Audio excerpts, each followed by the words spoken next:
আসসালামু আলাইকুম রহমতুল্লাহি ওয়া বারাকাতুহু। আলহামদুলিল্লাহি রাব্বিল আলামিন, নাহমাদুহু ওয়া নুসাল্লি আলা রাসূলিহিল কারীম, আম্মা বাদ।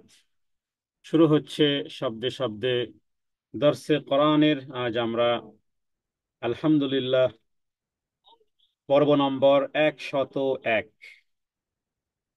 101 নম্বর পর্বে 60 নম্বর সূরা, সূরা আল মুমতাহিনার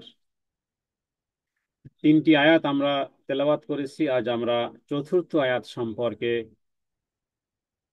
আয়াত পড়ব ইনশাআল্লাহ এবং অর্থ সহ জানার চেষ্টা করব ইনশাআল্লাহ বিইذنিল্লাহ।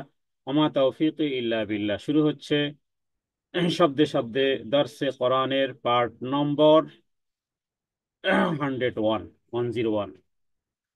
আউযু বিল্লাহি মিনাশ শাইতানির রাজীম।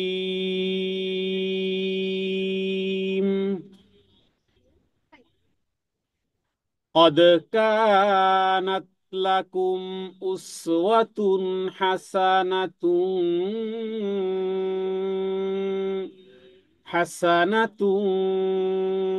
في إبراهيم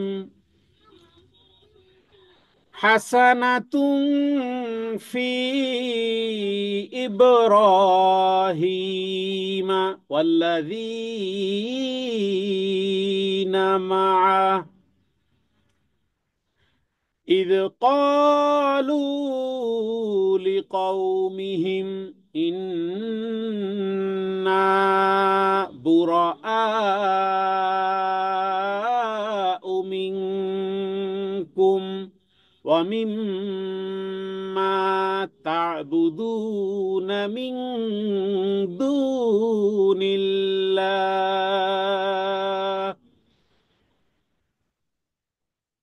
আমরা জানি এই সূরাটি একটা পরীক্ষা।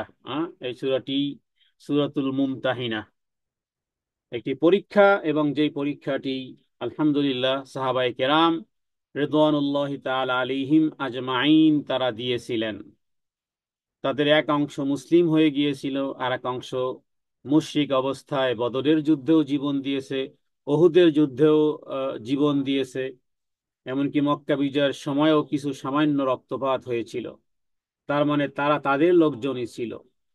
আল্লাহ তাআলা তাদের সাথে, যেহেতু তারা মুশরিক আর এরা হলো তাওহীদবাদী, আল্লাহ তাআলা একে অপরের সাথে যেই আত্মীয়তার সম্পর্ক যাই থাকুক না কেন, চাই সে স্বজন হোক, পরিবার হোক, বাবা হোক, মা হোক, চাই সে সন্তান হোক, চাই সে সন্ততি হোক, তবু সাহাবায়ে কেরাম ঈমানের কারণে আল্লাহ সুবহানাহু ওয়া তাআলা এবং তার রাসূলের মত আর পথকে অনুসরণের কারণে নিজের আত্মীয়, রক্তের আত্মীয়র সাথেও সম্পর্ক ও আল্লাহ এবং আল্লাহ রাসূলের জন্য দূরত্ব তারা বজায় রেখেছিলেন। আর আল্লাহ তাআলাও মদিনার জীবদ্দশাতেও যে সমস্ত ইহুদিরা ছিল, বনু কাইনুকা, কুরাইজা, বনু নাজির ইত্যাদির সাথেও কোনো রকমের সম্পর্ক ছিন্ন বিষয়টি আমরা এর আগে জেনেছি। আর এই সূরার মধ্যে আল্লাহ তাআলা নিষেধ করেছেন যে খবরদার তোমাদের অন্তরঙ্গ বন্ধু যেন কখনোই বিধর্মীরা না হয়, কারণ তারা আল্লাহরও শত্রু, তোমাদেরও শত্রু। আল্লাহর শত্রু এইভাবে যে আল্লাহ তাআলা এককভাবে সৃষ্টি করেছেন সেই আল্লাহ তাআলা কি তারা মানে না এবং বহুত্ববাদ, আল্লাহ তাআলার সাথে শিরিক করার মাধ্যমে এটা বহু বড় ধরনের জুলুম তারা করেছে। আর আরেকটি হলো তোমাদের শত্রু, যেটা সময় সুযোগ পেলে তাদের হাত আর জিহ্বা তোমাদের বিরুদ্ধেই ব্যবহার করবে।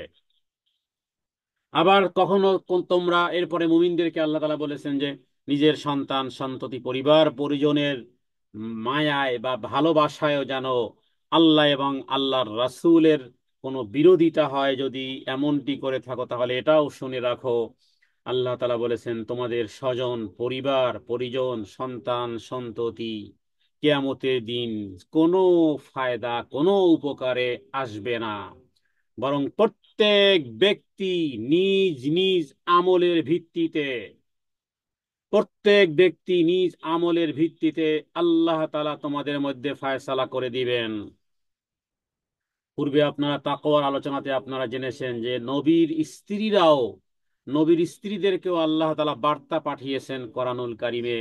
হে নবী পত্নীগণ, হ্যাঁ, হে নবী পত্নীগণ, আল্লাহ তাআলাকে ভয় করার নীতি অবলম্বন করো। এটা ভাবার কোনো কারণ নেই যে আমার স্বামী তো নবী, আমি তো পার পেয়েই যাব। হ্যাঁ, এই রকমের কোন চিন্তা ভাবনা এই ধর্ম এভাবে সাপোর্ট দেয় না। এটা দুনিয়ার প্রীতি, দুনিয়ার স্বজন প্রীতি। সে আমার ভাই, সে আমার বোন। মানবীয় দুর্বলতা এই কথাগুলো কেউ বললেও তার দিকে আল্লাহ তাআলার ধমক এসেছে। হ্যাঁ, যেভাবে করে উলুল আজমি মিনার রসুল নূহ আলাইহিস সালাম বলেছিলেন, হে আল্লাহ, আমার ছেলে, আমার ছেলে। আল্লাহ তাআলা ধমক দিয়ে বলেছেন, ইয়া নূহ, খবরদার, লাইসা মিন আহলিক, সে তোমার পরিবারের মধ্যে নেই, কারণ তুমি ঈমানদার আর সে বেঈমান। অতএব বোঝা গেল, স্পষ্ট করে বোঝা গেল যে সবার ইয়া নফসি, সবার ইয়া নফসি, যার যার ইয়া নফসি তাকেই পড়তে হবে। প্রত্যেক ব্যক্তি নিজ নিজ আমলের ভিত্তিতেই আল্লাহ তাআলা তোমাদের ফায়সালা করে দিবেন। সুতরাং কার দিকে তাকিয়ে থাকবেন, বরং এখন থেকে আমল করা শুরু করেন। এটাই মূলত শিক্ষা আর দীক্ষা। 4 নম্বর আয়াতে এবার আল্লাহ তাআলা এমন এক উদাহরণ এনেছেন, আল্লাহু আকবার। জি, সাউন্ড একটু কম আসতেছে সম্ভবত। তো আল্লাহ তাআলা এমন এক উদাহরণ এনেছেন 4 নম্বর আয়াতে, যে দেখো, ইব্রাহিম আলাইহিস সালাতু ওয়াস সালাম এমন একজন নবী, ইব্রাহিম আলাইহিস সালাতু ওয়াস সালাম এমন একজন নবী যার মধ্যে কিয়ামত পর্যন্ত আনেওয়ালা সমস্ত ব্যক্তির জন্য আদর্শ আছে। কেন? যেহেতু তার বাবা, তার মা, তার পরিবার, তার পরিজন, হ্যাঁ, মুশরিক রয়ে গেছে। আর হযরত ইব্রাহিম আলাইহিস সালাতু ওয়াস সালাম, এবং তিনি স্পষ্ট করে তার পরিবার, তার পরিজন, তার বাবা, তার মা, এমনকি তার তার যেই বংশ আছে সেই বংশের সাথেও বলেছিলেন, দেখো, তোমাদের সাথে আমার আকীদার বিশ্বাসের, হ্যাঁ, কোনো সম্পর্কই নেই। আল্লাহ তাআলা ইব্রাহিম আলাইহিস সালাতু ওয়াস সালামের এই কর্মটাকে এতই পছন্দ করেছেন, দেখুন, কোরআনুল কারীমের আয়াত বানিয়ে দিয়েছেন। তাহলে বুঝে আসবে যে আসলে বিষয়টা কি। قد كانت لكم قد كانت لكم أسوة حسنة في إبراهيم।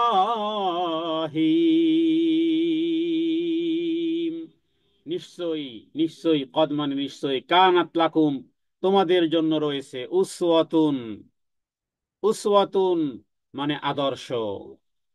হ্যাঁ, গতকালকে মনজুর ইলাহি ভাই অনেক সুন্দর কথা বলেছেন যে জীবনে কাউকে রোল মডেল আপনি যে মানবেন, তাকে যদি নাই জানেন তো কি রোল মডেল মানবেন? কয়জন সিরাতুন নবী জানেন?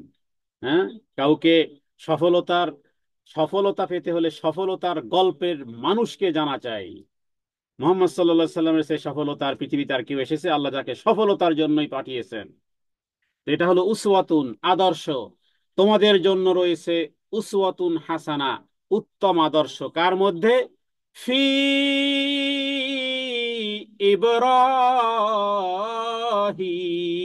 ইব্রাহিম।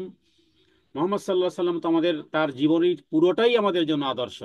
আর ইব্রাহিম আলাইহিস সালাতু ওয়াস সালামের অনেকগুলো বিষয় আছে যেগুলো সূক্ষ্ম থেকে সূক্ষ্ম, এবং তাকে এমন একটা পরিবারে সে জন্মগ্রহণ করেছে যে নিজের বাবাই মূর্তি বানায়, নিজের বাবা মূর্তি বানায় আজর, আর সেগুলো মূর্তি বিক্রি করে। মূর্তির ঘর থেকে এসেছেন ইব্রাহিম খলিল। ইমানের দাবি কিভাবে 16 কলায় পূর্ণ করেছেন। 16 কলা, 16 কলা মানে যদি পূর্ণতার মাপকাঠি হয় তাহলে বলবো 16 কলা, আর যদি বলি 100 তাহলে বলবো 100 পূর্ণ করেছেন। অথচ কি পরিবেশ! তো কিভাবে, সেই সূক্ষ্ম বিষয়টা কি? সেই বিষয়টা হলো ওয়াল্লাযীনা মাআহু ইয ক্বালু লিকাওমিহিম। ইব্রাহিমের সাথে কি হয়েছিল? ইয ক্বালু, যখন সে বলল, লিকাওমিহিম, তার কওমকে, তার জাতিকে বলেছিল কি? ইন্না বুরাআউ মিনকুম, ইন্না নিশ্চয় আমি, বুরা, বারা, বারা মানে কি? বারা মানে ঘোষণা দেওয়া। হ্যাঁ, সম্পর্ক ত্যাগ করা। কোন সম্পর্ক? মিনকুম, তোমাদের কাছ থেকে, কারণ তোমরা করো এক ইবাদত, আমি করি আর এক ইবাদত। তোমাদের সাথে আমার বারা, হ্যাঁ, সম্পর্ক ছেদন, নিঃসম্পর্ক। কি? অমিম্মা তাবুদুনা মিন দুনিল্লাহ, আল্লাহর ইবাদত ছেড়ে তোমরা ইবাদত করো, কিন্তু আমার রবের ইবাদত তোমরা করো না। অমিম্মা তাবুদুনা, তোমরা ইবাদত করো মিন দুনিল্লাহ, আল্লাহ তাআলাকে ব্যতীত। আল্লাহ তাআলাকে ব্যতীত তোমরা ইবাদত করো। তোমরা নবী প্রেমের কথা বলো, নবীর ভালোবাসার কথা বলো, কিন্তু দুঃখের বিষয় হলো তোমরাও নবী প্রেম দাবি করো, আমরাও নবীর মহব্বত দাবি করি, কিন্তু তোমাদের মহব্বত আর আমাদের মহব্বতের মধ্যে রাত আর দিনের ব্যবধান। কারণ তোমরা যেই মহব্বত করো সেই মহব্বতের পিছনে আছে শুধু বুজুর্গ, বুজুর্গ পর্যন্ত, আর আমাদের মহব্বতের পিছনে আছে সাহাবায়ে কেরাম পর্যন্ত। দলিল দুই জায়গার, দুই, মানে দলিল, দলিল তো শয়তানেরও দলিল আছে, দলিল কি শয়তানের নেই? শয়তানেরও দলিল আছে, মনে রাখবেন। হ্যাঁ, শয়তানের কি যুক্তি নেই? প্রথম আসমানে, আসমানে সর্বপ্রথম যুক্তিবিদ্যা, যেটাকে আরবিতে বলা হয় মান্তেক, যুক্তিবিদ্যা, যুক্তিবিদ্যার প্রদর্শন করেছিল মিস্টার আজাজিল, তাও ছিল আসমানের মধ্যে। আসমানে যুক্তিবিদ্যা প্রদর্শন করেছিল, হ্যাঁ, যে আমি আগুন দিয়ে তৈরি, আমার ধাবমান ঊর্ধ্বে, আর আদম মাটি দিয়ে তৈরি, মাটির গতি নিচে। হ্যাঁ, যুক্তি কি যুক্তি, একেবারে মানে অ্যাকুরেট যুক্তি। আসলে তো তাই, আগুন তো উপরের দিকে ওঠে, আগুন তো উপরের দিকে যায়। আগুন জ্বালালে, একটা মেজবাতির আগুন জ্বালালে কোন দিকে যায়? উপরের দিকে যায়। মাটির টিলা উপর থেকে ছেড়ে দিলে কোন দিকে যায়? নিচের দিকে। তো শয়তানের যুক্তি তো ঠিক আছে, কিন্তু ঠিক নেই কি? ঠিক নেই হলো এটা।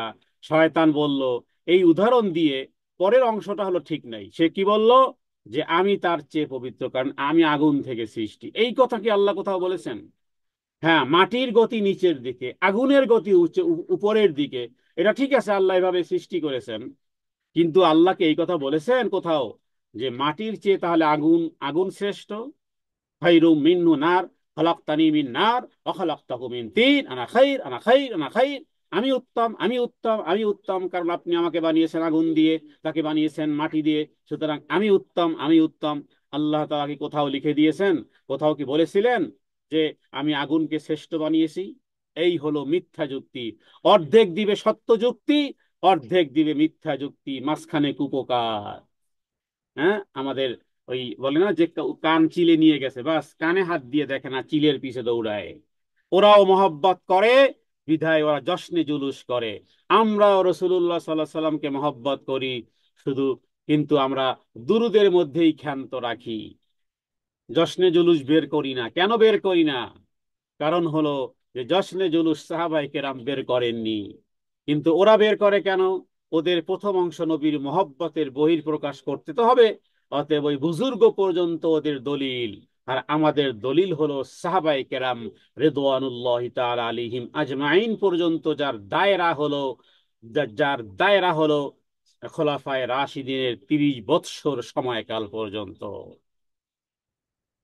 তো ইব্রাহিম আলাইহিস সালাতু ওয়াস সালাম তিনি বললেন যে তোমরা ইবাদত করো ওই রবের, আল্লাহকে ব্যতীত, বিধায় তোমাদের সাথে আমার কোনো সম্পর্ক নেই। অমিম্মা তা'বুদুনা মিন দুনিল্লাহ, আল্লাহকে ব্যতীত তোমরা ইবাদত করো। কাফারনা বিকুম ওয়াবাদা বাইনানা ওয়াবাইনাকুমুল আদাওয়াতু ওয়াল বাগদাউ আবাদান হাত্তা তুমিনু বিল্লাহি ওয়াহদা। সুবহানাল্লাহ।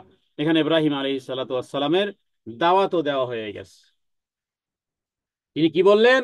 হ্যাঁ, যে তোমরা যার ইবাদত করো তার সাথে আমার তো কোনো সম্পর্ক নেই, আর আমরা তোমাদের, হ্যাঁ, অস্বীকার করি। আমাদের এবং তোমাদের মধ্যে চিরকালের জন্য শত্রুতা এবং বিদ্বেষ সৃষ্টি হয়ে গেছে যতক্ষণ না তোমরা এক আল্লাহর প্রতি ঈমান আনবে। এটা হলো আমাদের ফাউন্ডেশন, মুসলমানিত্বের ফাউন্ডেশন হলো এটা। এটা যদি দিল আর দিমাগে যদি বসাতে না পারি, তাহলে দুনিয়ায় ওই ডালে চালে খিচুড়ি মার্কা জীবন যাপন করে ককটেল টাইপের হয়ে ওর মধ্যেই নিমজ্জিত হয়ে যেতে হবে। কারণ ঈমান এটা একটা স্বচ্ছ জিনিস, এটার সাথে অন্য কোনো কিছু মিলানো যায় না।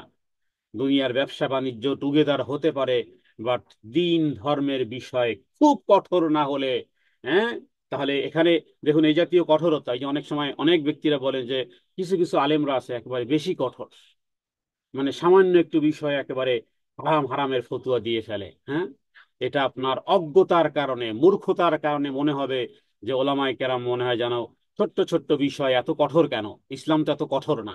হ্যাঁ, এভাবে কেউ কোনো কোনো ভাই বোনকে আমরা নসিহত করতে দেখি যে আলেমরা একেবারে মানে এই কম বুঝ দিলওয়ালা, এত কঠোর। দেখুন এখানে ইব্রাহিম আলাইহিস সালাম কি বলেছেন, কঠোরতা কিভাবে।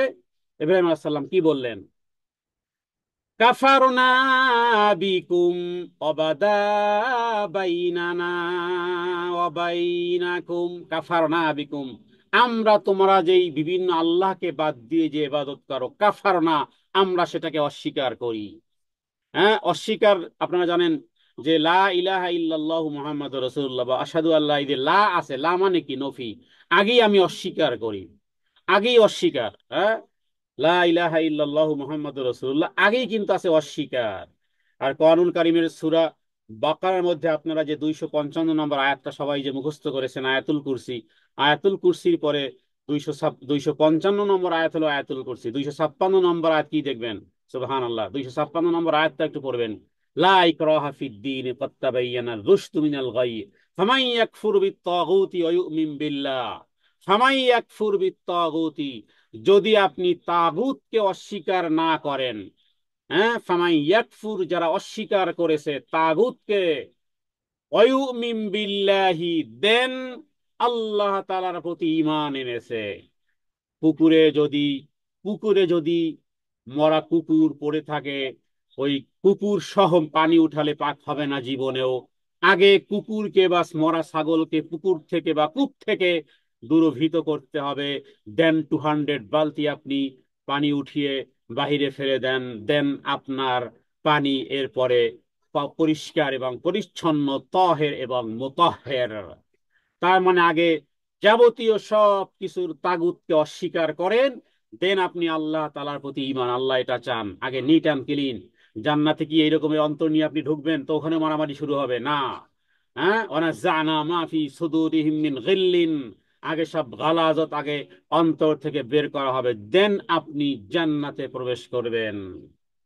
তো এখানে আল্লাহ তাআলা, হ্যাঁ, কোরআনুল কারীমে হযরত ইব্রাহিম আলাইহিস সালাতু ওয়াস সালামের কথোপকথনের সৌন্দর্য দেখুন কিভাবে, যে আমরা অস্বীকার করি যেহেতু তোমরা আল্লাহকে ব্যতীত, দলিলাদিল্লাহ ব্যতীত তোমরা ইবাদত বন্দি করো, তোমাদেরকে আমরা অস্বীকার করি, এবং তোমাদের এই নীতিমালা যদি বরকরার থাকে তাহলে শুনে রাখো, ওয়াবাদা বাইনানা ওয়া বাইনাকুম, বাইনানা ওয়া বাইনাকুম, তোমাদের মধ্যে আর আমাদের মধ্যে, অবাদা মানে সৃষ্টি হলো, যেন এখান থেকেই শুরু হয়ে গেল, অবাদা বাইনানা অবাইনাকুম, বাইনানা মানে আমাদের মধ্যে, অবাইনাকুম তোমাদের মধ্যে, মানে আমাদের মধ্যে আর তোমাদের মধ্যে একটা জিনিস সৃষ্টি হয়ে গেল, সেটা কি, আল আদাওয়াতু ওয়াল বাগদা, আদাওয়া মানে দুশ্মনী, ওয়াল বাগদা তার মানে রাগ আর গোস্সা বা বিদ্বেষ।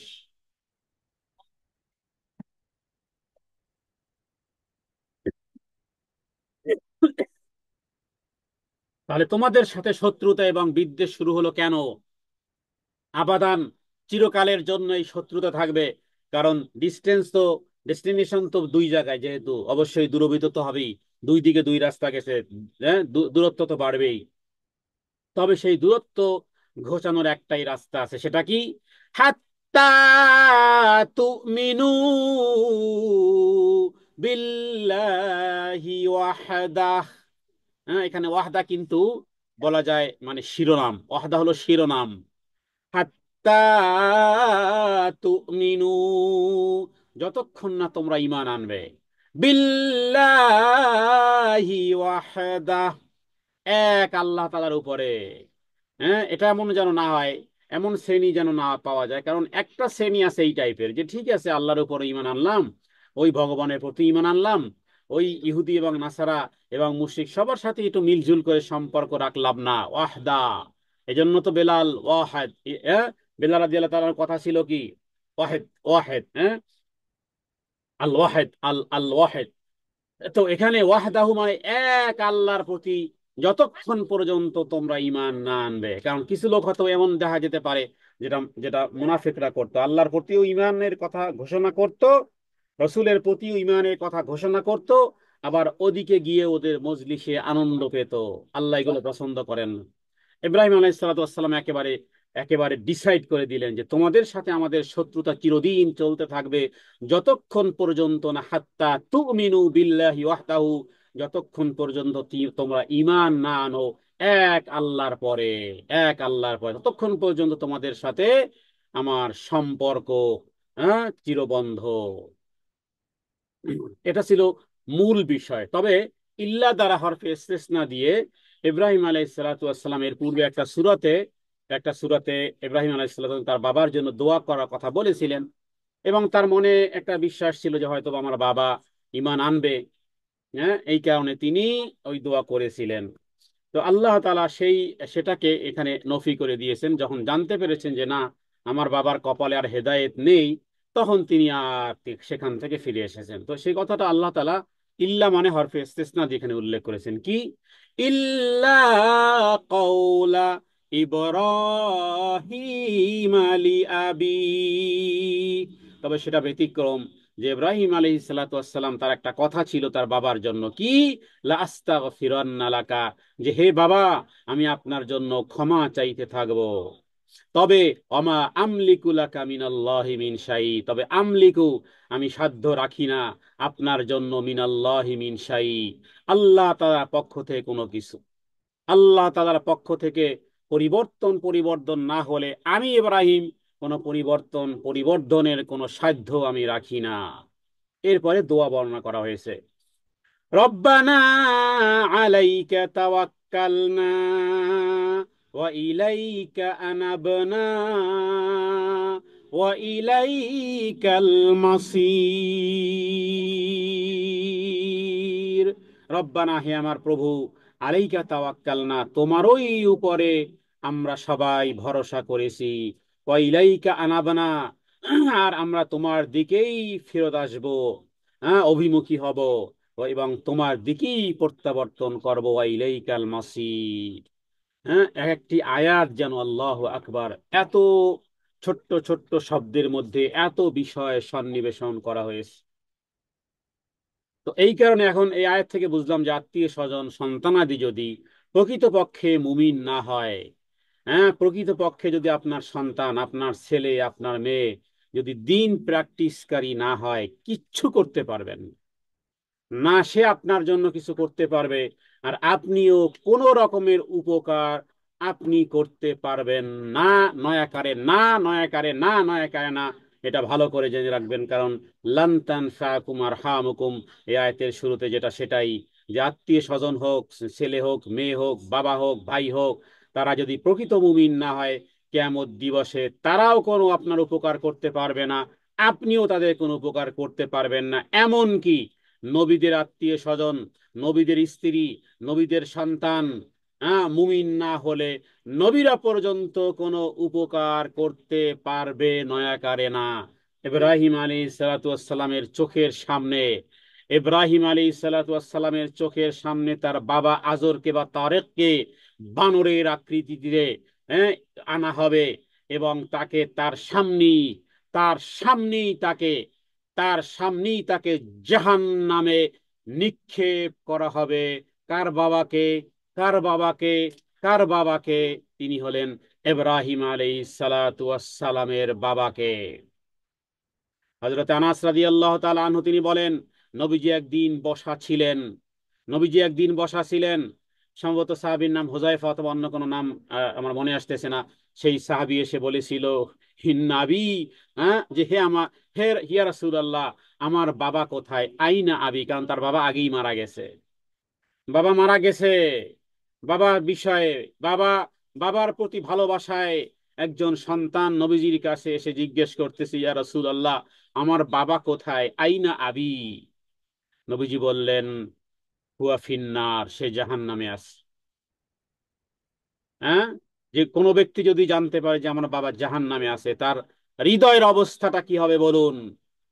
লোকটি কাঁদা শুরু করলো, কাঁদতে কাঁদতে ফিরে যেতে উদ্যত হলে নবীজি তাকে ডাকলেন, বললেন, যেদিকে আসো, শোনো, ইন্না আবি ও আবা কাফিন্নার, ইন্না আবি, নিশ্চয়ই আমার বাবাও, ও আবাকা, এবং তোমার বাবাও ফিন্নার, জাহান্নামে আছে। এই মাসআলা নিয়ে স্পষ্ট করে শুনে রাখুন। আমাদের দেশের বিভিন্ন ব্যক্তিরা তারা বিভিন্ন রকমের কেচ্ছা কাহিনী, দেখুন, সম্মান আল্লাহ তাআলা যা দিয়েছেন, আল্লাহ তাআলাকে ভয় করার চেষ্টা করুন। হ্যাঁ, কাউকে বাঁচাতে গিয়ে মিথ্যা কথা বলা, নবীর সম্মান বাঁচাতে গিয়ে কেউ কেউ ব্যাখ্যা করতেছে যে হ্যাঁ, নবীজির পরে তার বাবা মা তার কাছে রুহের জগতে এসে এরপরে মুসলমান হয়েছে, পরে কবরে চলে গেছে, ইত্যাদি ইত্যাদি বিভিন্ন রকমের কেচ্ছা কাহিনী, হাজারো দলিলা দিল্লা আছে, সেগুলো আমি দিকে যাব না। সহিহ মুসলিমের হাদিস, হাদিস নম্বর 521, আবু দাউদের 4718 নম্বর হাদিস, নবীজি ওই সাহাবীকে বলেছেন, ইন্না আবি ও আবাকা ফিন্নার, আমার বাবা, আমার বাবা মোহাম্মদ সাল্লাল্লাহু আলাইহি সাল্লামের বাবা, এবং এবং তোমার বাবা, তোমার বাবাও কোথায় আছে? জাহান্নামে আছে।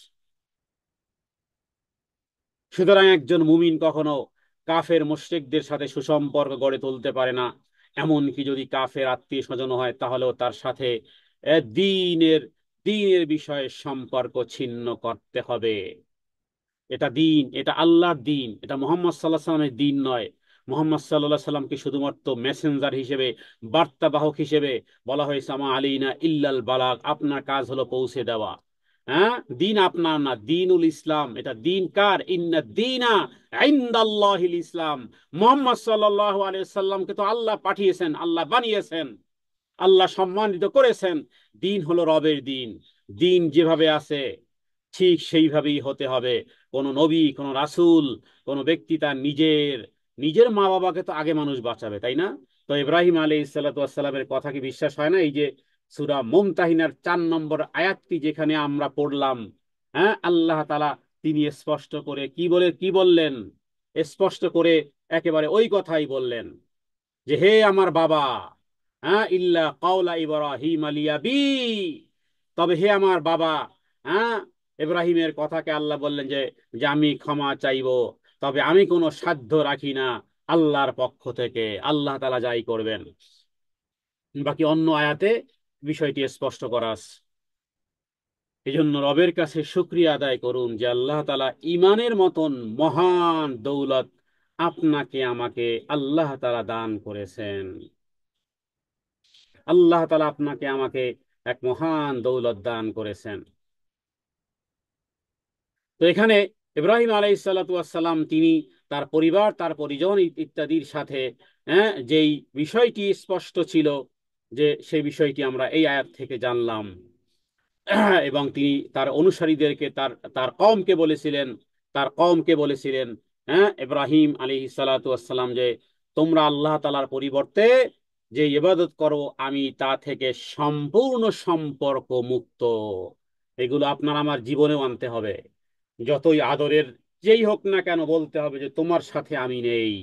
কারণ তোমার কথা আর কাজ, তোমার দিন আর রাত, হ্যাঁ, রাত কাটে, তুমি দুনিয়ার গোলাম হয়েছো। রবের গোলামি হলে তো 5 ওয়াক্ত সালাত আদায় করতে।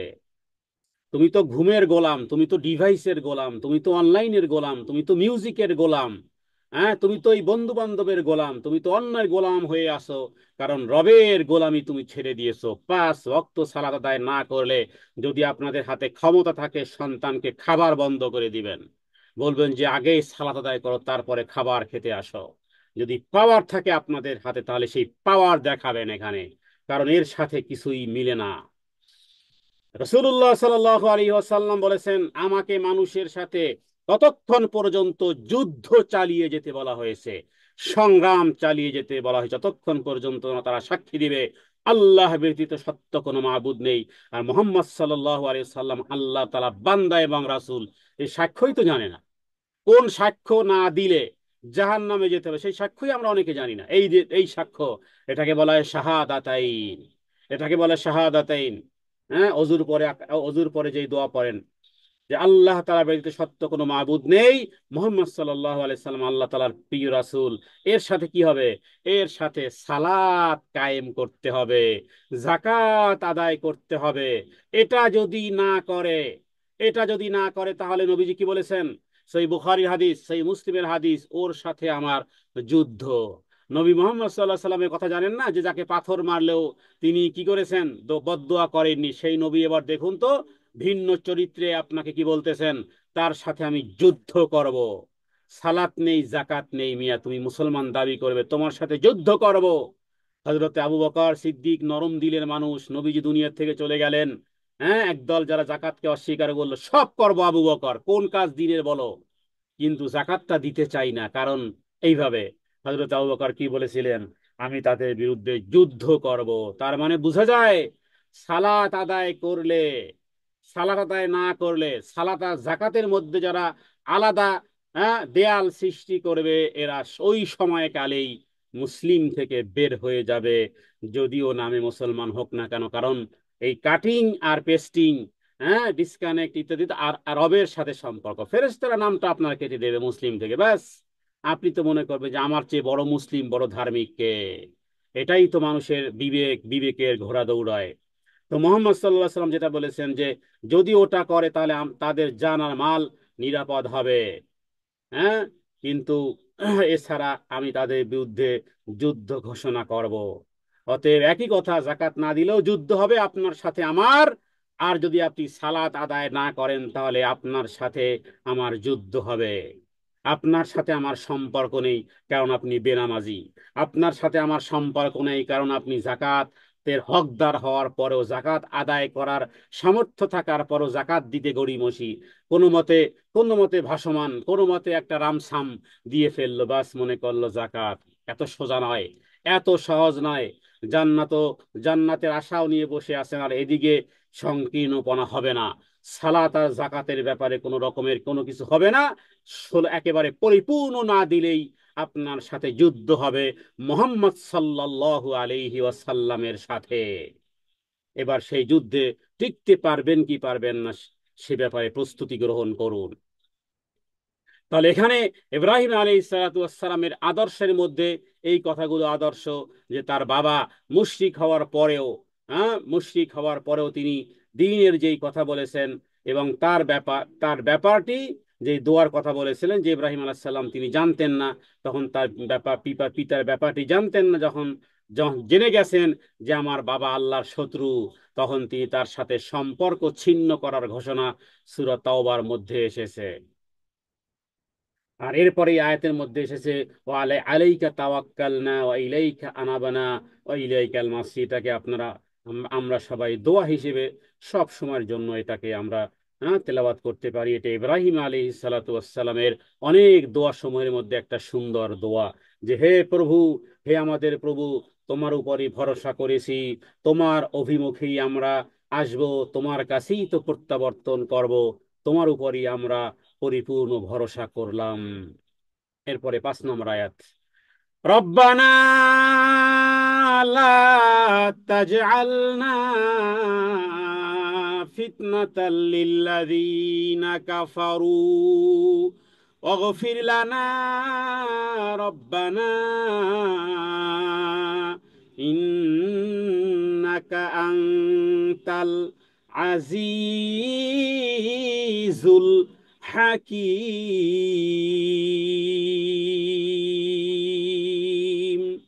হে আমার প্রতিপালক, রব্বানা, হে আমার প্রভু, লা তাজআলনা ফিতনাতান, আমাদের জন্য ফিতনা বানিয়েন না, লিল্লাযীনা কাফারু, যারা কুফরি করেছে। এই কথার অর্থ দুই অর্থ হতে পারে।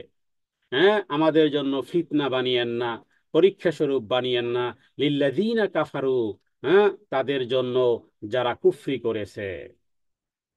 এরপরে অগফির লানা, হে প্রভু আপনি আমাদেরকে ক্ষমা করেন, রব্বানা, হে আমার প্রভু, ইন্নাকা আনতাল আজিজুল হাকিম, নিশ্চয়ই আপনি পরাক্রমশালী, প্রজ্ঞাময়।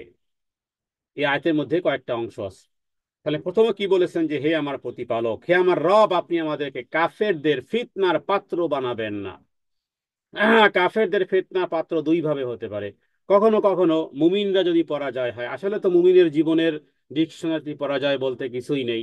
তবে দুনিয়ার দৃষ্টিতে জয় পরাজয় থাকে, কারো পতাকা উড্ডীন হয়, কারো পতাকা নমনীয় হয়, এর দ্বারা বিজয়ের কথা লেখা হয়। তো মুমিনরা যদি যে সমস্ত পরীক্ষাগুলো আছে, এটা যেন এমন না হয় যে মুমিনরা শুধু মার খাচ্ছে, পরাজয় হচ্ছে, দুনিয়ার পরাজয়, আসলে তো পরাজয় নয়। এর দ্বারা এর দ্বারা মুমিনরাও পরীক্ষায় পড়ে যাবে যে আমরা শুধু পরাজয় হই। আবার ওরাও পরীক্ষায় পড়তে পারে যে সত্য ধর্ম যদি ওরা হতো, তাহলে এরকমের পরাজয় ওদের হতো না, ওরাও ফিতনায় পড়ে গেল। হ্যাঁ, এটা একটা অর্থ হতে পারে। তো দ্বিতীয় আরো একটা অর্থ হতে পারে, বিপরীতটাও হতে পারে। তো আল্লাহ তাআলা এখানে ইব্রাহিম আলাইহিসসালামের এই এই সুন্দর অর্থবহ দোয়াটার ক্ষেত্রে, যে হে প্রভু, আপনি আমাদেরকে বানিয়েন না ফিতনাতাল লিল্লাযীনা কাফারু, হে আমাদের পালনকর্তা, আপনি আমাদেরকে কাফেরদের জন্য পরীক্ষার পাত্র বানিয়েন না। আর হে আমাদের পালনকর্তা, আপনি আমাদেরকে ক্ষমা করুন, নিশ্চয়ই আপনি পরাক্রমশালী। ইন্নাকা আনতাল আজিজ, আল আজিজ পরাক্রমশালী, আল হাকিম মহান বিজ্ঞানী, মহাবিজ্ঞানী বলা যেতে পারে, মহাপরাক্রান্ত অথবা মহাপ্রজ্ঞাময় বা মহাবিজ্ঞানী বা প্রজ্ঞাময়। হাকিম, আল হাকিম মানে প্রজ্ঞাময়। এরপরে, 6 নম্বর আয়াত, লাকাদ কানা লাকুম ফীহিম উসওয়াতুন হাসানাতুল লিমান কানা ইয়ারজুল্লাহা ওয়াল ইয়াউমাল আখির ওয়া মান ইয়াতাওয়াল্লা ফাইন্নাল্লাহা হুয়াল গনিউল হামিদ। লাকাদ কানা লাকুম ফীহিম উসওয়াতুন হাসানা, পূর্বের আয়াত আর এই আয়াত প্রথম দিকের অংশ সমান। লাকাদ নিশ্চয়ই, কানা লাকুম তোমাদের জন্য রয়েছে, ফীহিম উসওয়াতুন হাসানা ওর মধ্যে উত্তম আদর্শ। কার জন্য উত্তম আদর্শ? কারণ উত্তম আদর্শ সবাই গ্রহণ করে না। সবাই আদর্শবান হতে চায়, কিন্তু আদর্শবান আদর্শবান লোকের জীবন কাহিনী শুনেও না, পড়েও না, প্র্যাকটিসও করে না, কিন্তু এমনি আদর্শবান হতে হতে চায়। তাহলে কোরআনুল কারীম আমাদেরকে বলতেছে যে যদি আদর্শ নিতে হয়, আদর্শবান যদি হতে হয়, এই উসওয়াতুন হাসানা মানে কি? উত্তম আদর্শ। তাহলে তোমাদের জন্য উত্তম আদর্শ রয়েছে ওই ব্যক্তির জন্য, লিমান কানা ইয়ারজুল্লাহ, যে ব্যক্তি ইচ্ছে পোষণ করে, লিমান ওই ব্যক্তির জন্য, কানা ইয়ারজু যে আকাঙ্ক্ষা রাখে, কি? ইয়ারজুল্লাহ ওয়াল ইয়াউমাল আখির, আল্লাহ তাআলার সাক্ষাৎ এবং শেষ দিবসের, কিয়ামত দিবসের, এবং রবের প্রতি যারা আকাঙ্ক্ষা রাখে। হ্যাঁ, রবের প্রতি রবের প্রতি পথ চলার যে ব্যক্তি আকাঙ্ক্ষা রাখবে, নিশ্চয়ই তোমাদের মধ্যে, মানে ইব্রাহিম নিশ্চয়ই তোমাদের জন্য তাদের মধ্যে, এখানে ইব্রাহিম আলাইহিস সালাম এবং তার অনুসারীদের জন্য, মানে আমাদেরকে আল্লাহ ইনফর্ম করতেছেন যে ইব্রাহিম আলাইহিস সালাম যেই পথে হেঁটেছেন, তোমরাও সেই মতে আর পথে হেঁটো। কারণ তিনি একটা কাফেরের ঘরে জন্মগ্রহণ করার পরেও, মূর্তি পূজার ঘরে জন্মগ্রহণ করেও কিভাবে তাওহীদকে ঠিক রেখেছেন। হ্যাঁ, নিশ্চয়ই তোমাদের জন্য, লাকাদ কানা লাকুম ফীহিম, তাদের মধ্যে মানে ইব্রাহিম আলাইহিস সালাতু ওয়াস সালামের জীবন কাহিনীর মধ্যে কি আছে? উত্তম আদর্শ রয়েছে। কাদের জন্য? লিমান কানা ইয়ারজুল্লাহ ওয়াল ইয়াউমাল আখির, যারা আল্লাহ এবং শেষ দিবসের প্রত্যাশা করে, তাদের জন্য। আর ওই ব্যক্তির জন্য নয়, কারণ দুই শ্রেণী তো হবে, তাই না? এক শ্রেণী তো এইভাবে করে খুঁজবে, নবী জীবনের জীবনী জীবনী খুঁজে খুঁজে পড়বে, নবী জীবনের প্রতিটি জিনিস ওইভাবে প্র্যাকটিস করবে, আর কিছু বিপরীত থাকবে। কারণ তারা কারা? তারা আসলে লিমান কানা ইয়ারজুল্লাহ ওয়াল ইয়াউমাল আখির, তারা মূলত আসলে আল্লাহ এবং শেষ দিবসের প্রত্যাশা করে না। এটার বিপরীতমূলক নেতিবাচক অর্থ এরকমের হয়। তো আমরা ইনশাআল্লাহ, আমরা ইতিবাচকের মধ্যে আছি, আমরা অবশ্যই প্রত্যাশা করি আমার রবের সাক্ষাৎ এবং শেষ দিবসে, শেষ দিবসে আল্লাহ এবং শেষ দিবসের আকাঙ্ক্ষা প্রত্যাশা আমরা করে আমাদের জীবনের ভুল ভ্রান্তি আমরা ক্ষমা করাতে চাই। আর আল্লাহ তাআলা বলতেছেন যে যারা এ থেকে মুখ ফিরিয়ে নিবে তারা জেনে রাখুক, ওমাই ইয়াতাওয়াল্লা ফাইন্নাল্লাহা হুয়াল গনিয়ুল হামিদ। ওমাই ইয়াতাওয়াল্লা, তারা জেনে রাখুক যারা এই মত আর পথ অনুসরণ করবে না, পরকাল এবং শেষ দিবসের আশা আকাঙ্ক্ষা করে যারা জীবনের প্রতিটি কদম না ফেলে, তারা তাদের জেনে রাখা উচিত তুমি এবাদত না করলেও আমার রব মাবুদ, তুমি সেজদা না দিলেও আমার আমার রব, আমার রব্বুল আলামিন তিনি মাসজুদ। তার মানে হুয়াল গনিয়ুল হামিদ। আমাইয়াতাওয়াল্লা, যারা মুখ ফিরাবে। এখানে মুখ ফিরাবে বলতে আপনার কাছে কি মনে হয়, আপনার মাইন্ডে কি আছে? ওই যে সূরার শুরু থেকে কাকে বন্ধু বানাবেন কাকে বন্ধু বানাবেন না আল্লাহ তাআলা খুব ভালো করে দেখবেন। কাকে আপনি অন্তরঙ্গ বন্ধু বানিয়েছেন, কাকে অন্তরঙ্গ বন্ধু বানাননি। হ্যাঁ, আপনার নিকটতম রক্তের আত্মীয় হওয়ার পরেও তারা যা খুশি তাই করে যাচ্ছে, আর আপনি নিশ্চুপ নিথর নির্বাক হয়ে অপলক নেত্রে শুধু তাকিয়েই থাকেন। কোন রকমের সম্পর্ক ছেদনের বিষয়টি, কোন রাগ আর গোস্সার বিষয়টি, অসন্তুষ্টির বিষয়টিও আপনার কপালের রেখার মধ্যে স্পষ্ট আসে না। আল্লাহ খুব ভালো করে দেখে নিবেন। এটাই হলো আদর্শ।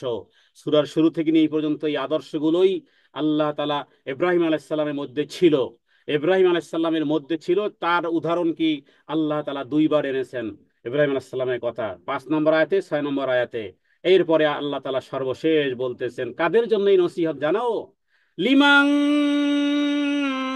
কানা ইয়ারজুল্লাহ ওয়াল ইয়াউমাল আখির। এবার দেখুন নিজেকে এর মধ্যে শামিল করা যায় কিনা। আপনি কি চান লিমান কানা ইয়ারজুল্লাহ, যে আল্লাহ এবং শেষ দিবসের প্রতি আশা আকাঙ্ক্ষা রাখলে ওই যে উসওয়াতুন হাসানা, উত্তম আদর্শ ইব্রাহিমের, সেটি গ্রহণ করেন। আর যদি এর বিপরীত যান, ওমাই ইয়াতাওয়াল্লা ফাইন্নাল্লাহা হুয়াল গনিয়ুল হামিদ, যদি এর থেকে মুখ ফিরিয়ে নেয় তাহলে মনে রাখো আল্লাহ প্রশংসিত এবং অভাবহীন তিনি, অভাবহীন তিনি।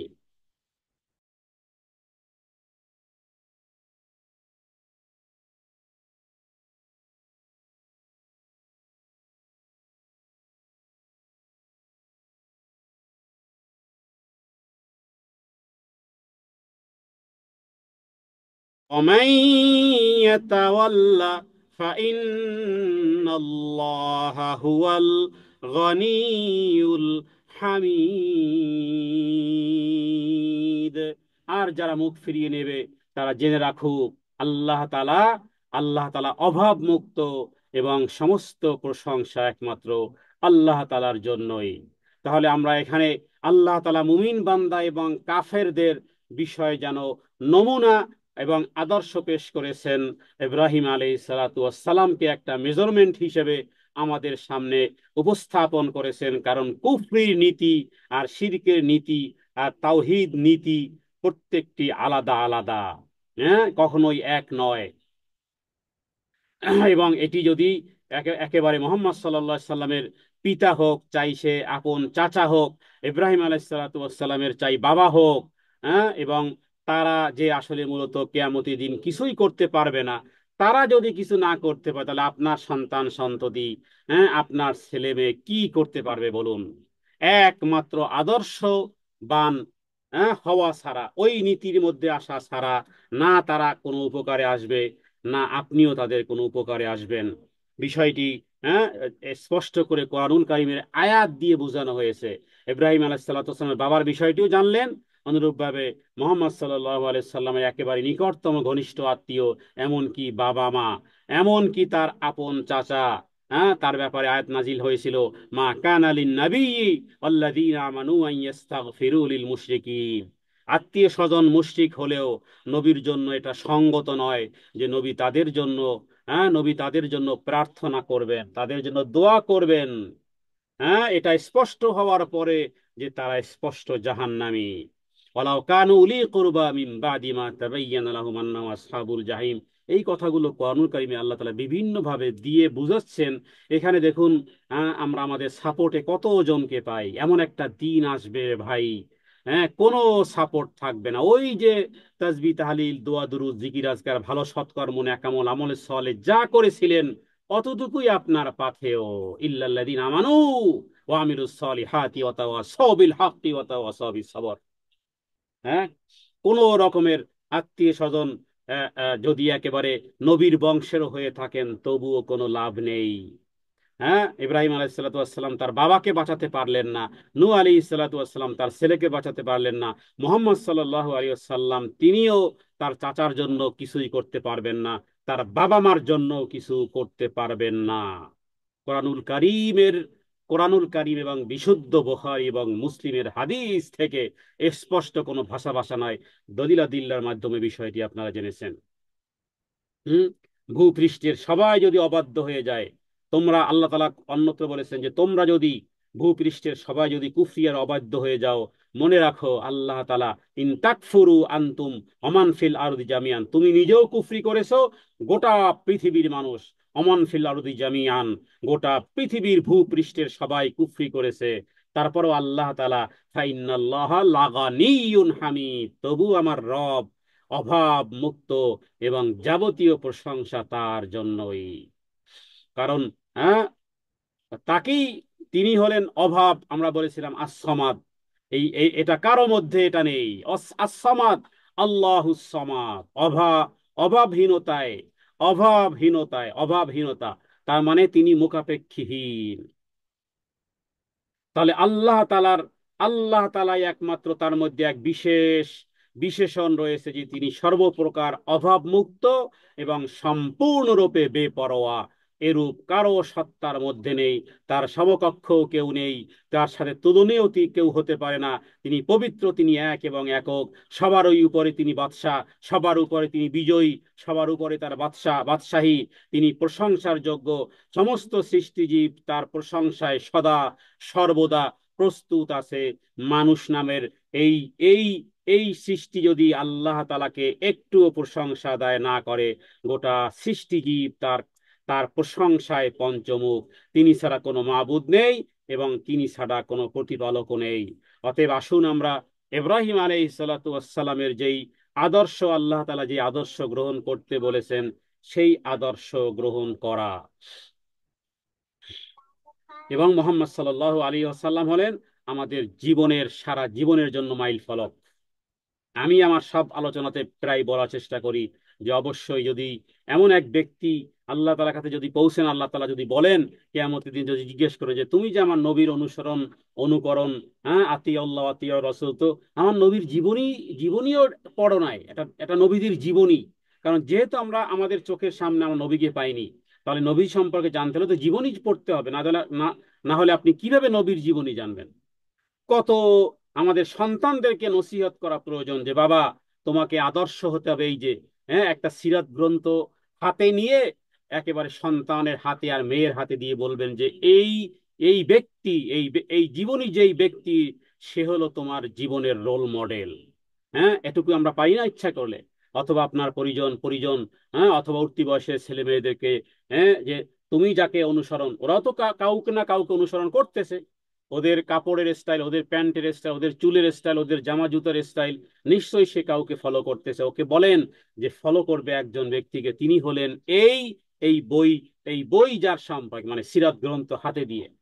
নিজেরাও সিরাত গ্রন্থ পড়ুন, সিরাত গ্রন্থ সবাইকে উপহার দেন। আসাল্লাহু আন ইয়াজআলা বাইনাকুম ওয়া বাইনাল্লাযীনা আদাইতুম মিনহুম মাওয়াদ্দাহ আল্লাহু গফুরুর রহিম। হ্যাঁ, এর দ্বারা কি হবে? যদি তোমরা এই আদর্শ গ্রহণ করো, হ্যাঁ, এটা অসম্ভব নয়। আসাল্লাহ, আশা করা যায়। আসাল্লাহ, আশা আইয়াদি, সম্ভবত, আশা করি। আশা মানে আশা করি। আসাল্লাহু, আশা করা যায়, হ্যাঁ, যে আল্লাহ তাআলা কি করবেন, আইয়া জালা বাইনাকুম অবাইনাল্লাযীনা আদাইতুম, যে আল্লাহ তাআলা সৃষ্টি করে দিবেন বাইনাকুম, তোমাদের মধ্যে, অবাইনাল্লাযীনা আদাইতুম, এবং তোমাদের শত্রু যারা আছে, মিনহুম মাওয়াদ্দা, একে অপরের মধ্যে বন্ধুত্ব সৃষ্টি করে দিবেন। হ্যাঁ, আল্লাহ তাআলা তোমাদের মধ্যে যে শত্রু, শত্রুকে মিত্র বানিয়ে দেওয়া, শত্রুকে মিত্র বানিয়ে দেওয়া। হ্যাঁ, আপনি আপনি যেই কঠোরতা করবেন, করবেন তো রবের জন্য। হ্যাঁ, এই কঠোরতার মাধ্যমে হতে পারে, যখন আপনাকে বুঝে ফেলবে যে মা আমার এই বিষয়ে অনেক কঠোর, হতে পারে সে, হতে পারে আশা করা যায় যে সঠিক জিনিসটি বুঝবে সে, হতে পারে সে ওই জায়গা থেকে ফেরত আসবে, যে না, আমি এমন এক ফ্যামিলি থেকে জন্মগ্রহণ করেছি যেখানে এই বিশ্বাস, যেখানে এই আদর্শকে লালন পালন করা হয়, আমাকেও সেই আদর্শ লালন পালন করতে হবে। তো হতে পারে এর মাধ্যমে যে ছিল শত্রু, সে হয়ে যাবে বন্ধু। হ্যাঁ, আর এই ক্ষেত্রে মুসলিম হয়ে যাওয়াও মাধ্যম হতে পারে, কারণ ইব্রাহিম আলাইহিসসালাম যে কঠোরতা করেছেন, হ্যাঁ, মোহাম্মদ সাল্লাল্লাহু আলাইহি ওয়াসাল্লাম তার চাচাকে যেভাবে করে বুঝিয়েছেন যে মুসলমান, যেহেতু নবীরা গায়েব জানে না, অতএব এটা হতে পারতো। আর আল্লাহ তাআলা তিনি শক্তিমান, অতি ক্ষমাশীল, অতীব দয়ালু। আল্লাহু কদির, আল্লাহ তাআলা সর্বশক্তিমান। আল্লাহু গফুর, আর আল্লাহ তাআলা তিনি ক্ষমাশীল এবং রহিম, এবং তিনি হলেন অতীব দয়ালু, ক্ষমাশীল এবং অতীব দয়ালু। তাহলে এই আয়াতের মাধ্যমে ইঙ্গিত করা হয়েছে যারা আজ যারা কাফের, হ্যাঁ, তারা হতে পারে, তারা তোমার শত্রু হতে পারে, আল্লাহ তাআলা এই শত্রুতাকে বন্ধুত্বে পর্যবসিত করে দিবেন। এবং যা নাকি মক্কা বিজয়ের পরে ঘটেছিল, মক্কা বিজয়ের পরে এইভাবে করে দলে দলে, দলে দলে অরাইতান নাস ইয়াদখুলুনা ফি দীনিল্লাহি আফওয়াজা, হে নবী, আপনি দেখতে পাবেন মানুষকে দলে দলে আল্লাহ তাআলার দ্বীন ইসলামে প্রবেশ করবে। এমনকি আবু সুফিয়ান রাদিয়াল্লাহু আনহু ইসলাম গ্রহণের পূর্বে কি পরিমাণ দুশ্মনী ছিল। হ্যাঁ, আবু সুফিয়ানের কন্যা উম্মে হাবিবা রাদিয়াল্লাহু তাআলা আনহা রাসূলুল্লাহ সাল্লাল্লাহু আলাইহি ওয়াসাল্লামের স্ত্রী ছিলেন, আমাদের উম্মুল মুমিনিন। হ্যাঁ, বাদশা নাজ্জাশী তাকে নবীজির সাথে বিয়ে দিয়েছিলেন। তো আবু সুফিয়ানের বিরোধিতায় ভাটা পড়েছিল। পরবর্তীকালে মক্কা বিজয়ের রাতে সে ইসলাম গ্রহণ করেছিল। এরপরে দেখুন তার সন্তান মুয়াবিয়া রাদিয়াল্লাহু তাআলা আনহু, যিনি জলিলুল কদর, একজন বিশিষ্ট সাহাবী, যিনি যিনি মিশরের যিনি রাষ্ট্রপ্রধান ছিলেন, ইসলামের শক্তি হিসেবে পরবর্তীকালে কাজে লাগিয়েছিলেন। তো আল্লাহ তাআলা বন্ধুত্ব সৃষ্টি করে দিবেন। হ্যাঁ, হতে পারে বন্ধু বন্ধু হবে, শত্রু বন্ধু হবে, অথবা শত্রু শত্রুই রয়ে গেল, কিছুই করার নেই। তবু আমি আমার দিনকে কখনো মেলাওয়াট করতে পারবো না। এটাই হলো মূলত আল্লাহ তাআলা এই শিক্ষাই দিয়েছেন। আল্লাহ তাআলা এই শিক্ষাই দিয়েছেন। এরপরের আয়াত, লা ইয়ানহাকুমুল্লাহু আনিল্লাযীনা লাম ইউকাতিলুকুম ফিদ্দীন। এখানে কিছু নমনীয়তার কথা বলা হয়েছে, যে কাফের বেঈমানের মধ্যেও দুই ধরনের, কিছু আছে যে প্রচন্ড শত্রুতায় বিরোধিতায় লিপ্ত, আর কিছু আছে যে না, নীরব প্রকৃতির। লা ইয়ানহাকুমুল্লাহ, আল্লাহ নিষেধ করেন না, আনিল্লাযীনা, তাদের সম্পর্কে, লাম ইউকাতিলুকুম ফিদ্দীন, দ্বীনের ব্যাপারে তোমাদের বিরুদ্ধাচরণ করেনি। হ্যাঁ, ভারতের ওই হিন্দুদের মধ্যে কিছু হিন্দু আছে উগ্রপন্থী হিন্দু, এই উগ্রপন্থী না, এরা উগ্রপন্থী না, বরং ওই মমতা ব্যানার্জির মতন কিছু টাইপের, যে ঠিক আছে, মুসলমানদের সাথে এক ধরনের সম্প্রীতি বা তাদের উন্নয়নমূলক বেশ বিষয়গুলো তারা দেখে। তো ওই এর মধ্যে আল্লাহ তাআলা যেন একটা কোয়ালিটি নির্ধারণ করেছেন, যে ঠিক আছে, যারা তোমাদের সাথে উত্তম আচরণ করে, তোমরা তাদের সাথে উত্তম আচরণ করতে পারো, কিন্তু কখনো যেন অন্তরঙ্গ বন্ধু যেন না হয়। কারণ কোরআনুল কারীমের এই সূরার শুরুতে কিন্তু আগেই বলে দেওয়া হয়েছে আদু, হ্যাঁ, যে লা তাত্তাখিদু আদুওয়ি ওয়া আদুওয়াকুম আউলিয়া, আউলিয়া বানাতে পারবেন না। আউলিয়া মানে কি, বন্ধু, ওইরকম বন্ধু হবে না। তবে লা ইয়ানহাকুমুল্লাহু আনিল্লাযীনা লাম ইউকাতিলুকুম ফিদ্দীন, যারা যুদ্ধ করেনি, ইউকাতিলুকুম, তোমাদের সাথে দ্বীনের ব্যাপারে। এবং আরেকটা দ্বিতীয় কাজ হলো যে তোমাদেরকে ঘর থেকে বহিষ্কার করেনি, ওয়ালাম ইউখরিজুকুম, তোমাদেরকে বহিষ্কৃত করেনি, মিন দিয়ারিহিম, তোমাদের ঘর থেকে। হ্যাঁ, যদি এই রকমের নীরব প্রকৃতির হয়, যুদ্ধও করেনি, ঘর থেকে বহিষ্কারও করেনি, তাদের সঙ্গে সদাচরণ করা, তাদের প্রতি ইনসাফ করতে আল্লাহ নিষেধ করেন না। সেটাই আল্লাহ তাআলা বলেছেন যে আনতাবার রুহুম অতুকসিতু ইলাইহিম। হ্যাঁ, তাবার রুহুম, তাদের সাথে উত্তম আচরণে উত্তম আচরণ করো, অতুকসিতু, এবং তাদের সাথে ইনসাফ করো। সদাচরণ করবে, ইনসাফ করতে হবে। ইন্নাল্লাহা ইউহিব্বুল মুকসিতিন, নিশ্চয়ই আল্লাহ ইনসাফকারীকে ভালোবাসেন, ইনসাফকারীকে, ন্যায়পরায়ণদেরকে ভালোবাসেন। ন্যায়পরায়ণ ব্যক্তি স্বজন প্রীতির দিকে শুধু ন্যায়পরায়ণ করে না। হ্যাঁ, আপনার বাড়িতে যদি একটা একটা বিড়ালও থাকে, বিড়ালের প্রতিও আপনার সদাচরণ থাকতে হবে।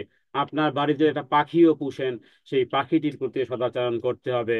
হ্যাঁ, অনেকে বিড়াল, কুকুর ইত্যাদির প্রতি সদাচরণ করলেও কিন্তু নিজের বাড়ির কাজের লোকের সাথে আবার সদাচরণটা ভুলে যায়। হ্যাঁ, নিজের কাজের লোকের প্রতি ধমকার ইত্যাদি না দিলে নাকি তারা সোজা থাকে না। এটা ভুল, ইনফরমেশন ভুল। আল্লাহ বলতেছেন ইন্নাল্লাহা, রবের ভালোবাসা পেতে চাও, ইন্নাল্লাহা ইউহিব্বুল, আল্লাহ তাআলা ভালোবাসেন। হ্যাঁ, তোমার কি ক্ষতিটা করবে? হ্যাঁ, একজন মানুষ আসলে সত্যিকার অর্থে ভালো মানুষ কিনা, মোটামুটি তার কর্মচারীদের সাথে তার আচার আচরণের মাধ্যমেই মূলত প্রমাণিত হবে সে আসলে ভালো মানুষ কিনা। আর সেই ভালো আচরণ যদি রবের সন্তুষ্টির জন্য করে করে যায়, তাহলে পাবে রবের ভালোবাসা। আর যদি স্বার্থ উদ্ধারের জন্য, হ্যাঁ, যে আমি যদি কর্মচারীদের সাথে খারাপ আচরণ করি, তাহলে ওরা আমার কাজ খারাপ করবে, কাজে ফাঁকি দিবে, তাহলে তো ওই যা নিয়াত, ইন্নামাল আমালু বিন্নিয়াত, যেমন নিয়াত, নিয়াত গুণে বরকত। ঠিকই উত্তম আচরণ করে কেন? যাতে করে আমার কাজটা ঠিকঠাক মতো করে, এতটুকুই পেয়ে গেলেন। আহা, কপাল পোড়া। হ্যাঁ, দিনের জ্ঞান করবেন কেন? করবেন তো এই কারণে, ওরা তো এমনি আদায় হয়ে যাবে, ওটার জন্য কেন এত ছোট জিনিস কেন ধরবেন? ধরলে বড়টা ধরেন। বরং আমি রবের সন্তুষ্টির জন্য আমি তাদের সাথে সদাচরণ করার বিষয়টি রাসূলুল্লাহ সাল্লাল্লাহু আলাইহি ওয়াসাল্লাম মৃত্যুর আগে বলেছেন দুটি কথা। হক্কুল্লাহ সম্পর্কে এবং হক্কুল ইবাদ সম্পর্কে নবীজি বলেছেন আসসালাত আসসালাত ওমা মালাকাত আইমানুকুম, এটি নবীজির শেষ কথা ছিল দুনিয়াবাসীদের জন্য। আসসালাত আসসালাত, সালাত এবং সালাত, ওমা মালাকাত আইমানুকুম, অধীনস্থ পরিবার, অধীনস্থদের অধীনস্থ অধীনস্থ। অধীনস্থের মধ্যে একজন স্বামীর অধীনস্থ তার স্ত্রী আছে, তার ছেলে আছে, তার মেয়ে, তার বাবা, তার ভাই আছে, বোন আছে। অনুরূপভাবে একজন স্ত্রীর জন্য তার অধীনস্থ, তার অধীনস্থর মধ্যে তার সন্তান সন্ততি অথবা তাদের যাদের উপরে, হ্যাঁ, তার হুকুম চলে, তারাও অধীনস্থ। এদের ব্যাপারে সতর্ক থাকা, এদের ব্যাপারে অত্যন্ত সুন্দর আচরণ করা, তাহলে কি হবে? ইন্নাল্লাহা ইউহিব্বুল মুকসিতিন, এই ন্যায় পরায়ণ যারা করবে, আল্লাহ তাআলা তাদের ভালোবাসেন। আল্লাহ তাআলা সদাচরণকারী এবং ইনসাফকারীকে স্বয়ং আল্লাহ সুবহানাহু ওয়া তাআলা তিনি ভালোবাসেন। আমরা যেন রবের সেই ভালোবাসা যেন আমরা গ্রহণ করতে পারি। ইনসাফ যেন, হ্যাঁ, আমরা যেন নিজেদের জন্য ইনসাফ রাখতে পারি। সমালোচনা ইনসাফ আমরা রাখি না, সব কাজে ইনসাফ, কথোপকথনে ইনসাফ, হ্যাঁ, খাবার খাদ্যের ক্ষেত্রেও ইনসাফ। অনেক স্বামীরা খাবার খাদ্যের ব্যাপারে ইনসাফ করে না, নিজে ভালোটা খায়। হ্যাঁ, অথচ তুমি যেমন খাবে স্ত্রীকেও খাওয়াবে। আর স্ত্রী কি খেতে চায়? হ্যাঁ, কোনো স্ত্রী তো চায় যে স্বামীকে বড়টাই দিতে, কিন্তু স্বামীরও উচিত স্ত্রীর দিকেও খবর রাখা। কত গ্রামগঞ্জের স্বামী আছে হাম হাম করে খায়, স্ত্রীর জন্য কিছু রইলো কিনা, খাবার রইলো কিনা কোনো খবর নেই। আহা, ইন্নাল্লাহ ইউহিব্বুল মুকসিতিন, প্রত্যেক ব্যক্তিকে ইনসাফ করতে হবে। আবার, হ্যাঁ, ছেলে মেয়েদের মধ্যেও ইনসাফ করতে হবে। ছেলেকে দেখে এক চোখে, মেয়েকে দেখে আর এক চোখে, কয় তুই কি ছেলে নাকি? আহা, ভালোবাসার বিপরীত কি বলেন তো? হ্যাঁ, আপনারা নিজেরাই নির্ণয় করেন। আল্লাহ তাআলা বলেছেন ইউহিব্বুল মুকসিতিন, আল্লাহ তাআলা ভালোবাসবেন ইনসাফকারীদেরকে। তাহলে বিপরীতকারীকে আল্লাহ কি করবেন? আল্লাহ তাআলা ঘৃণা করবেন, আল্লাহ তাআলার ভালোবাসা থেকে বহু দূরে অবস্থান করবেন। ছোট্ট ছোট্ট জিনিস আপনার জীবনকে সৌন্দর্য মণ্ডিত করবে। হে রব্বে কারিম, তোমার কাছে ওই সুন্দরওয়ালা জীবন যাপন চাই, যে সুন্দর জীবন যাপনের নমুনা তুমি গোটা কোরআনুল কারিমে দিয়েছো। ইব্রাহিম আলাইহিস সালাতু ওয়াস সালামের তাওহীদ ভিত্তিক যে জীবনের যে ঈমান, হে আল্লাহ তুমি আদর্শ হিসেবে কোরআনুল কারিমে আমাদের সামনে উপস্থাপন করেছো। হে আল্লাহ, আমরা যেন সেই আদর্শকে আমরা যেন সমুন্নত রাখতে পারি, যেন গ্রহণ করতে পারি। জীবনের প্রতিটি জায়গাতে যেন মুহাম্মদ সাল্লাল্লাহু আলাইহি ওয়াসাল্লামকে যেন আমরা আদর্শ হিসেবে গ্রহণ করে যেন আপনার সন্তুষ্টি এবং আপনার ভালোবাসা যেন আমরা লাভ করতে পারি, সেই তৌফিক হে রব্বে কারিম আপনি আমাদেরকে দান করেন। আর সেই সাথে সাথে ইব্রাহিম আলাইহিস সালাতু ওয়াস সালামের এই দোয়া, যে দোয়া তিনি করেছেন এই আয়াত সমূহের মধ্যে, সেই দোয়াও আমরা করব। হে আল্লাহ, আপনি আমাদের জন্য আপনি আমাদের জন্য ইব্রাহিম আলাইহিস সালাতু ওয়াস সালামের দোয়ার মধ্যে যে বিষয়গুলো, সেগুলো আমরাও আপনার কাছে দোয়া করতেছি। রব্বানা লা তাজআলনা ফিতনাতাল লিল্লাযিনা কাফারু ওয়াগফির লানা রব্বানা ইন্নাকা আনতাল আজিজুল হাকিম। هذا مني والعلم عند الله، والله أعلم بالصواب، وصلى الله على سيدنا محمد النبي الأمي وآله وسلم। السلام عليكم ورحمة الله وبركاته।